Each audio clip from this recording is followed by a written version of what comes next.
Lá vem a professora com o enigma da tumba e a maldição do faraó.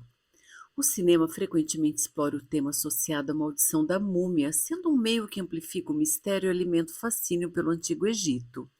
E tudo começou quando Lord Carnarvon, um aristocrata inglês aficionado pelo Egito, financiou as escavações do egiptólogo Howard Carter. Em 1922, após 5 anos de busca, Carter finalmente encontrou a tumba perdida do faraó menino, Tutankhamon.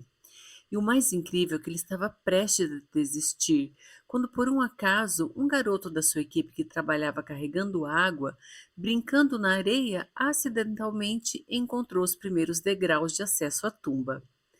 Quando Carter fez uma pequena abertura de acesso ao local, usou uma vela para iluminar a antecâmara. Lord Carnarvon perguntou: Você vê alguma coisa? E ele respondeu: Sim, coisas maravilhosas. A cena impressionante mostrava objetos empilhados e desorganizados, mas cobertos de ouro e materiais preciosos intocados por mais de 3.000 anos. Eu vou deixar um link na descrição de um vídeo aqui no canal que fala mais especificamente sobre esse tesouro, mas por essa imagem aqui dá para perceber a beleza e o peso em ouro dos objetos, né? Essa descoberta gerou uma comoção internacional. Estimuladas pelos jornais, pessoas do mundo todo correram para o Egito para acompanhar a exploração, o que atrapalhou bastante os trabalhos.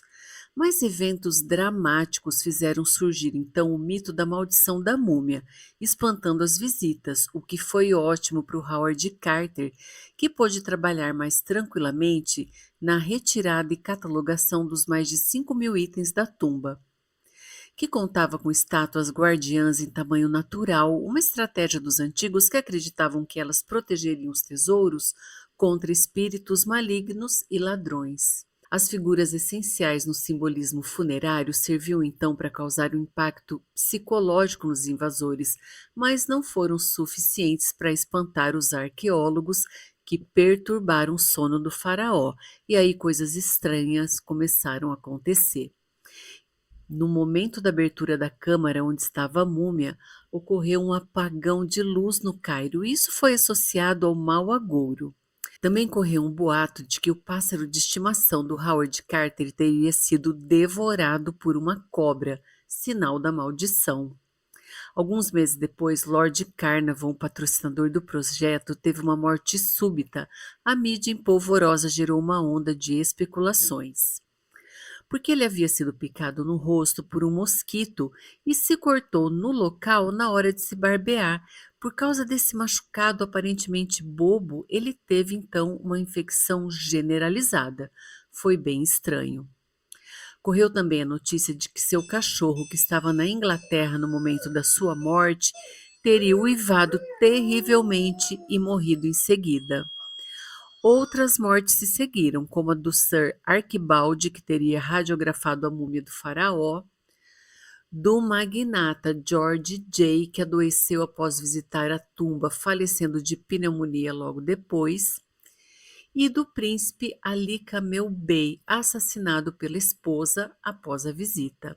Esses fatos, além de outras mortes prematuras de membros da equipe arqueológica explorados pelos jornais, serviram para intensificar o mistério e a imaginação das pessoas. Tanto que muita gente que havia adquirido artefatos egípcios sem documentação e de maneira ilegal correu para os museus para devolver as peças. Mas o próprio Howard Carter, que abriu a tumba e manipulou diretamente a múmia, foi imune à maldição. Ele morreu mais de 10 anos depois, doente de câncer. Também pesquisadores descobriram em 2007 que as paredes da tumba estavam repletas de um fungo chamado Aspergillus niger, que pode causar problemas respiratórios em pessoas com a saúde mais frágil. E mesmo todas as mortes sendo explicadas como causa natural, a fama da maldição do faraó ecoa através dos tempos. Pessoal, espero que vocês tenham gostado. Se gostaram, deixe seu like, comentem, inscrevam-se no canal. Um abraço, que lá vai a professora.